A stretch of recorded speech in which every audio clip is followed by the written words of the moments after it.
अजीज दोस्तों नमस्कार। अजीज दोस्तों, सिडनी वाला वाक़या पूरी तरह से पाकिस्तान के ऊपर फिट हो गया है। कितना भी पाकिस्तानी बचने की कोशिश करें नहीं बच सकते। मैं सिडनी वाले वाक़े पे आने से पहले प्रॉफिट मोहम्मद का एक वाक़या है यहूदियों के हवाले से, वो बताऊंगा ताकि आपको अंदाज़ा हो कि ये जो यहूदियों के फेस्टिवल पे, हनुका फेस्टिवल पे जो सिडनी में हमला हुआ, जो हमास ने 7 अक्टूबर को किया था, ये सब नई चीज़ नहीं है। और इससे मुसलमान भाग नहीं सकते ये कह के कि नहीं नहीं नहीं इस्लाम ये नहीं है। देखें, प्रॉफिट मोहम्मद जब मक्का से मदीना हिजरत करके गए, माइग्रेट करके गए, मदीना में यहूदियों के 3 कबीले रहते थे, बनु कुरैज़ा, बनु कुयनुका और बनु नादिर। और मदीना में ये खुशहाल कबीले थे। ये जब रोमन अम्पायर ने कब्ज़ा किया था जेरूसलम पे, तो ये कुछ यहूदी इधर उधर हो गए थे, जिसमें से ये 3 कबीले आके मदीना में बस गए थे। और ये खेती करते थे, एग्रीकल्चरिस्ट थे और बहुत अच्छी सिचुएशन में थे। जब मक्का से ये सारे माइग्रेट करके आए प्रॉफिट मोहम्मद और ये, तो इनके पास कुछ नहीं था और ये फारिग बिल्कुल, पैसों से भी थे, कामकाज भी लड़ने मरने के अलावा कुछ नहीं आता था। तो प्रॉफिट ने मदीना को आस्ते आस्ते अपने कंट्रोल में लेके, यहूदी शुरू से नॉन वायलेंट रहे, जैसे हिंदू भी कभी लड़ते वगैरह नहीं थे, किसी दूसरे मुल्कों पे कब्जा करना नहीं करते थे, ऐसे यहूदी भी।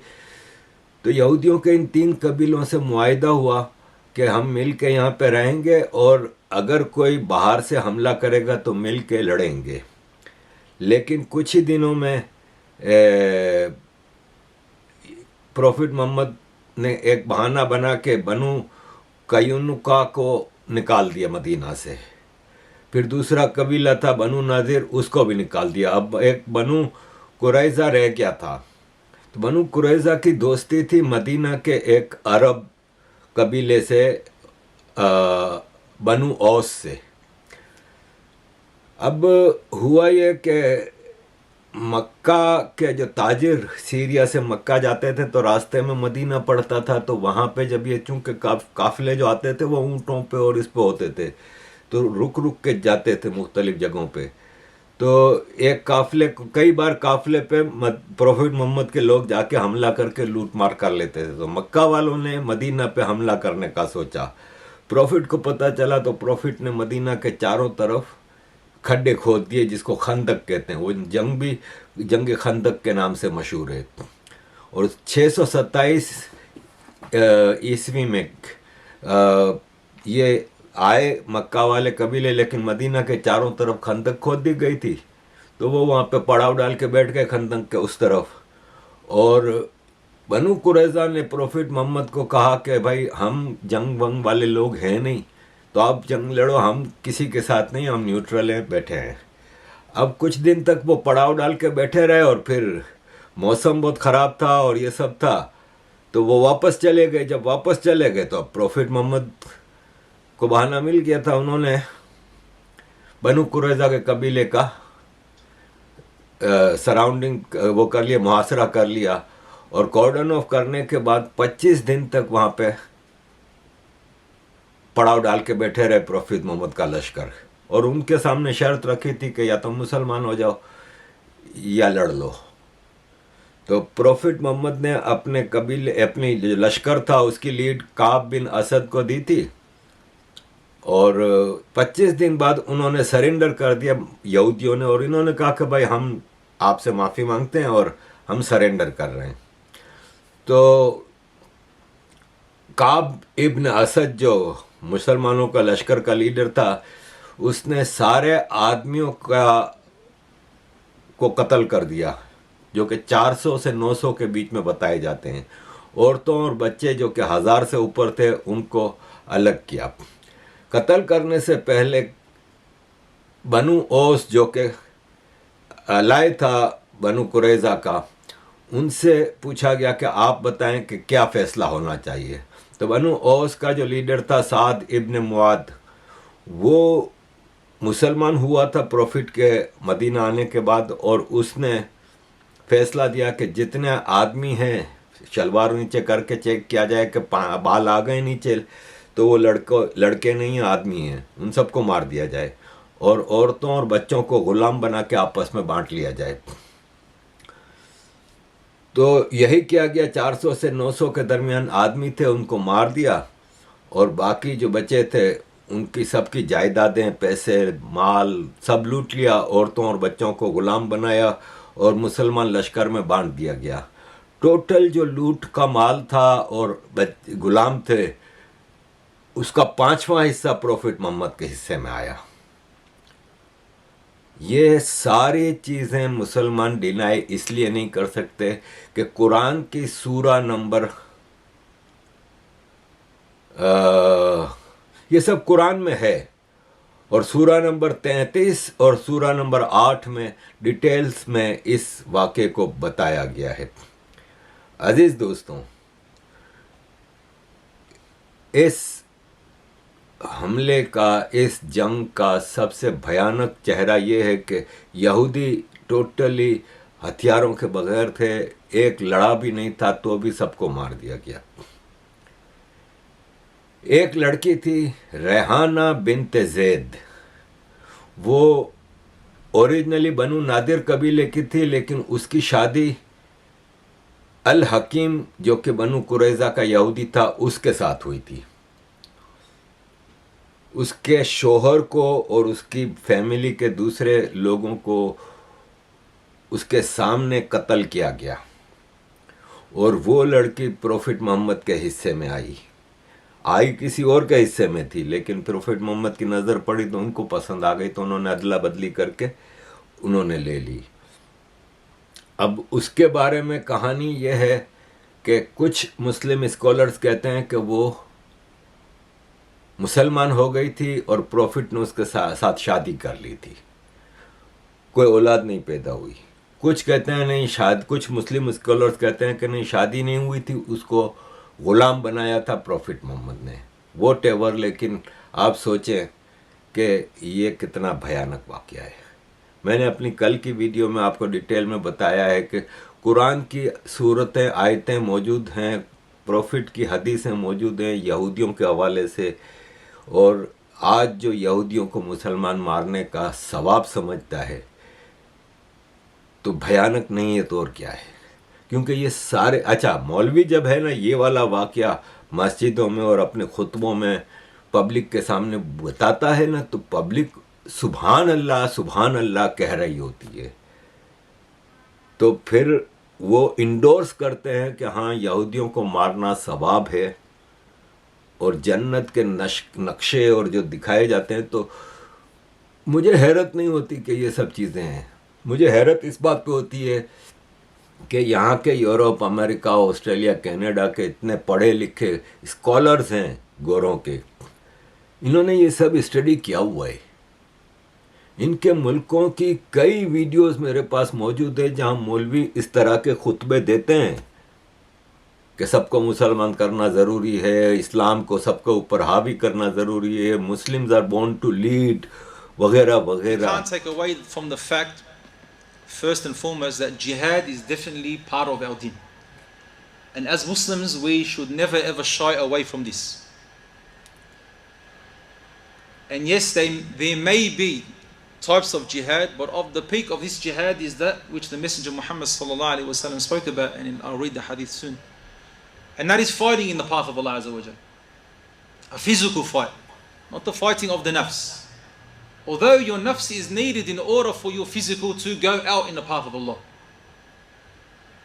So we're not talking about the struggle of the nafs, we're talking about the physical jihad, the physical struggling against the enemies of Allah subhanahu wa ta'ala in order to make the word of Allah Azza wa Jal the highest. Allah subhanahu wa ta'ala, He says to, which means not equal are those believers remaining at home other than the disabled and the mujahideen who strive and fight in the cause of Allah with their wealth and their lives. Allah has preferred the mujahideen through their wealth and their lives. And for those who remain behind by degrees. And to both Allah has promised the best reward. But Allah has preferred the mujahideen over those who remain with a great reward. So here Allah subhanahu wa ta'ala, the Lord of the worlds, the creator of everything, is telling us who He prefers. And Allah Azza wa Jal prefers those who go out and fight in His path, and He prefers them over those who sit idle. So their rank with Allah subhanahu wa ta'ala is greater than us who are sitting idle. Or in that case, anyone who is sitting idle. Their status with Allah subhanahu wa ta'ala is different than those who are sitting. Although there is also good in those who are sitting. Each of them has the reward.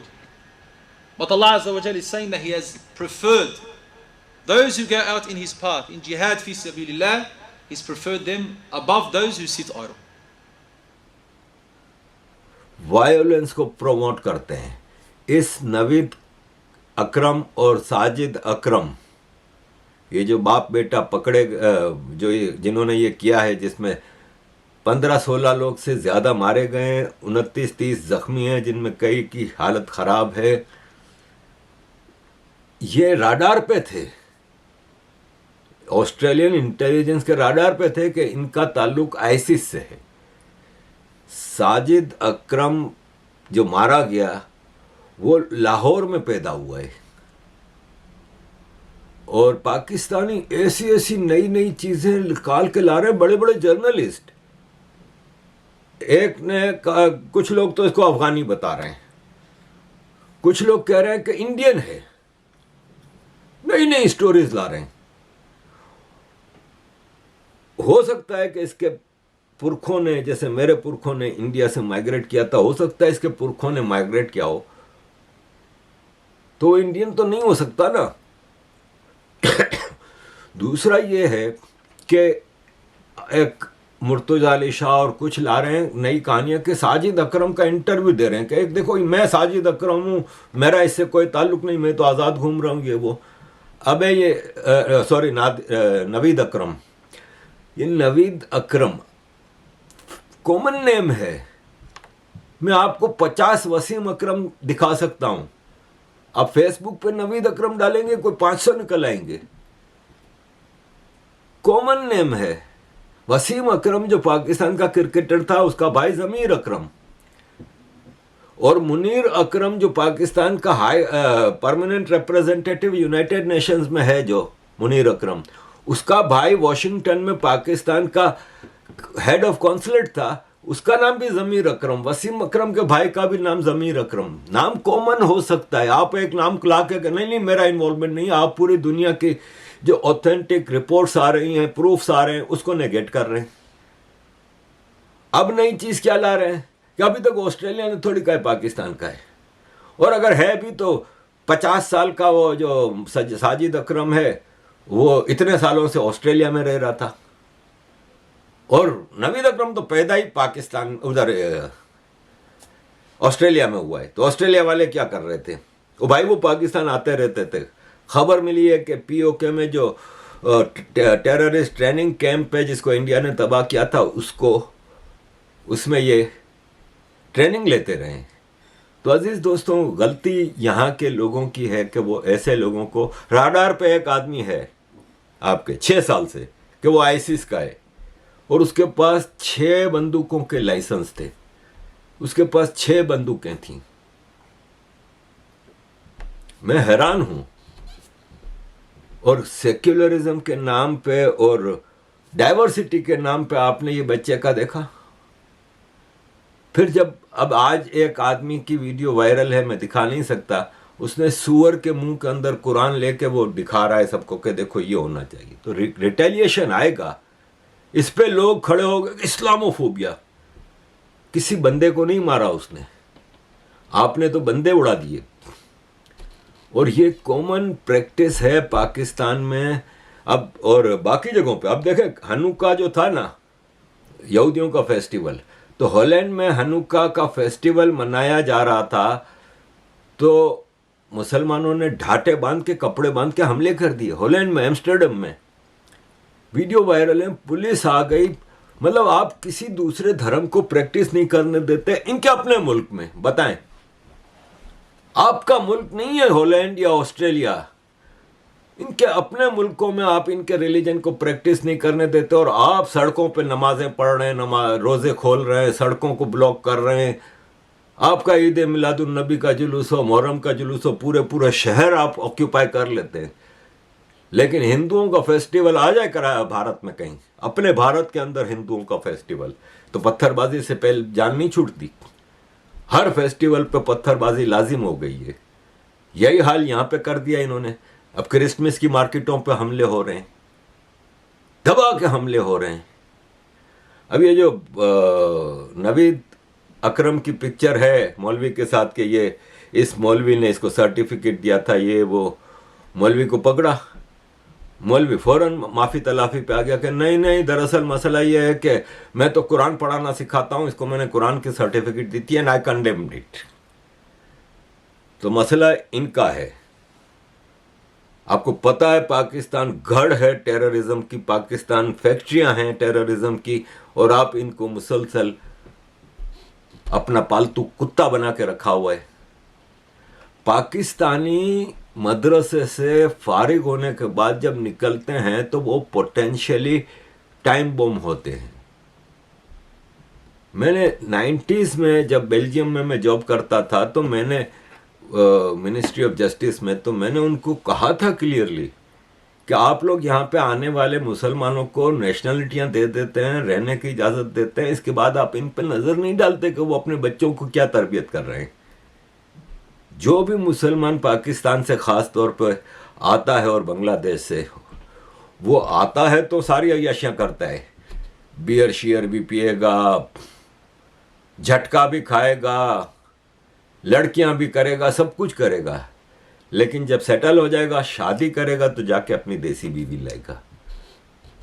और फिर देसी बीवी से जब बच्चे पैदा होंगे तो उसको उसके अंदर का इस्लाम ठाठे मारता हुआ बाहर निकलता है। फिर वो इस्लाम रखता है अपने बच्चों के लिए, मदरसों में भेजेगा। तो मैंने मिनिस्ट्री ऑफ जस्टिस बेल्जियम में कहा था, अपने वीकली जो हमारी मीटिंग होती थी अजाइलम सीकर्स के लिए, हम मीटिंग करते थे, आई वॉज ए ट्रांसलेटर, तो मैं उनसे कहता था कि आप नज़र तो रखो कि उनके बच्चों को क्या तरबियत दी जा रही है।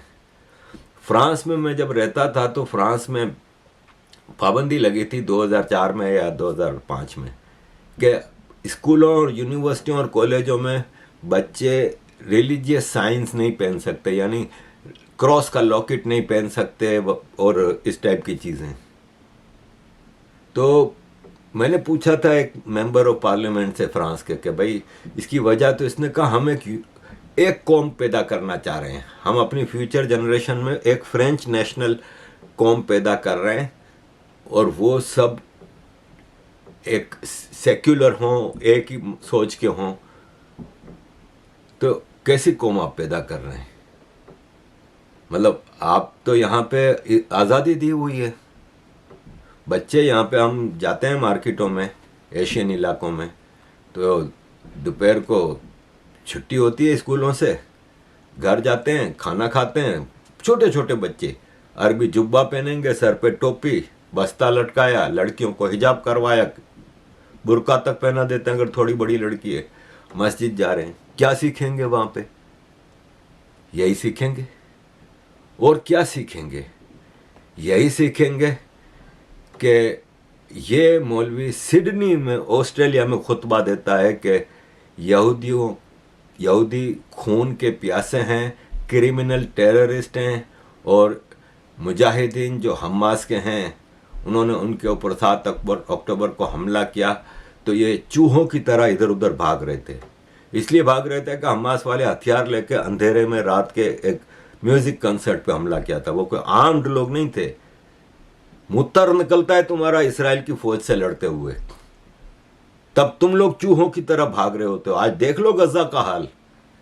तो इस तरह के इमामों को, इस तरह के लोगों को यहाँ पे खुतबों की इजाज़त दी जाती है और फिर कहते हैं जी टेररिज्म हैज़ नो रिलीजन। वो अहमद अल अहमद जिसने फ्रूट सेलर ने बचाया एक साजिद अकरम को पकड़ लिया, उसकी बंदूक छीन ली, उसको 2 गोलियां लगी, उसके हीरोइक्स पे डोनाल्ड ट्रंप तक उसकी बातें कर रहा है। और मुसलमान और पाकिस्तानी तो देखो ये है इस्लाम, और जो 2 मार रहे थे वो इस्लाम के नाम पे मार रहे थे, ये इस्लाम के नाम पे नहीं बचा रहा था। इसको तो पता ही नहीं था कि ये जो मारने वाले हैं ये इस्लाम के नाम पे मारने आए हैं। इसने तो इंसानियत के तौर पे बचाया, अच्छा काम किया। वो जो 2 मार रहे थे उसको तो कंडेम नहीं कर रहे, ये इसको इस्लाम बता रहे, तो वो क्या है भाई? ये आपकी टीचिंग्स हैं। कयामत उस वक्त तक नहीं आएगी जब तक के एक भी यहूदी जिंदा है, ये आपका कुरान कह रहा है। यानी सबको मारना है, यह आपका कुरान ऑर्डर करता है। दिस इज इस्लाम, वो नहीं है इस्लाम जो आप कह रहे हो कि वो अहमद ने किया। जिहाद आपके इस्लाम का डेफिनेट पार्ट है। अल्लाह ने मुसलमानों को डायरेक्ट ऑर्डर दिया है जिहाद करने का इनफिडल्स के ऊपर। इनफिडल्स, हर वो आदमी इनफिडल है जो अल्लाह को अल्लाह नहीं मानता, गॉड नहीं मानता, प्रॉफिट मोहम्मद को प्रॉफिट नहीं मानता। हर इनफिडल को। इटली में, ये अभी खबर सच्ची है कि नहीं, इटली में पाकिस्तानी नेशनल पंजाबी मोहम्मद आफ्ताब जट इटली में गिरफ्तार किया गया, क्योंकि उसने एक सांता क्लॉज का हाउस बनाया था। घर बनाते हैं ना सांता क्लॉज का क्रिसमस के टाइम पे, वहां पे सब जमा होते हैं। मैं भी अभी परसों गया था सेंट्रल लंदन, पूरे सेंट्रल लंदन में क्रिसमस की धूम है। उसने आग लगा दी इटली में। कहीं तो आप चैन से बैठो, और डांडे जितने भी टेररिज्म के वाकयात होते हैं उसके जाके टकराते हैं पाकिस्तान से। तो अजीज दोस्तों, ये सारी कहानी है। थैंक यू वेरी मच अजीज दोस्तों for all your support. Kindly keep supporting. Today, I speak not only on behalf of the Global Imams Council, but also as an Australian citizen. The Global Imams Council condemns in the strongest, clearest, and most unambiguous terms the barbaric terrorist attack at Bondi Beach in Sydney, Australia, where innocent Jewish families were celebrating Hanukkah, the festival of lights. I have just spoken with families of the victims, extending solidarity and unity in the face of an act of terror that has shaken the world. This was not merely an act of violence, it was a calculated anti-Semitic act of terror driven by hatred, cowardice, and moral depravity. The murder of worshippers, including children and respected community figures and leaders, is an unforgivable crime that stains the conscience of humanity. These terrorists are enemies of all faiths and of all civilized society. Let us be absolutely clear. The Bondi Beach terrorist attack is what the globalizing of the Intifada looks like when hatred is normalized, when incitement is excused, and when extremists are allowed to fester under the cover of politics, slogans, and cowardly silence. What begins as chants and threats inevitably ends in blood. Any individual or ideology that targets Jews or that justifies violence against them or against our shared Abrahamic family is not representing Islam but desecrating it.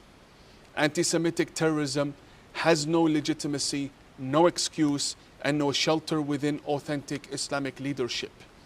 We stand in unbreakable and unapologetic solidarity with the Jewish community of Australia and with Jewish communities worldwide. Your grief is our grief. Your pain is shared deeply by Muslims across the globe who refuse to remain silent in the face of evil. The light of Hanukkah, a symbol of resilience and faith in the face of darkness, will never be extinguished by those who worship hatred and death. This terrorist attack must also be understood as a warning to other democracies, including Canada. As Mark Dubowitz of the FDD rightly stated today, I quote, "Sydney is a warning. Toronto has the same ingredients, a feckless, cowardly elite, and deepening Islamist penetration. driving Jew hatred to levels Canada has not seen in modern times. End quote. When governments are permissive towards extremist rhetoric, when anti-Semitism is downplayed or selectively ignored, and when promised federal security funding for vulnerable religious and community institutions fails to materialize, the result is not tolerance, the result is terror. Canada must not mirror the political failures that have allowed violence to erupt elsewhere. A federal posture that hesitates to confront anti-Semitism decisively and takes no meaningful action against the Muslim Brotherhood and its affiliated networks risks sending a dangerous signal to extremists that consequences are unlikely and victims are expendable. We call upon Muslims everywhere to reject anti-Semitism without hesitation, to confront extremist ideologies within our own communities, and to actively build bonds of respect and protection with our Jewish brothers and sisters as fellow children of Abraham. Silence is complicity, and being neutral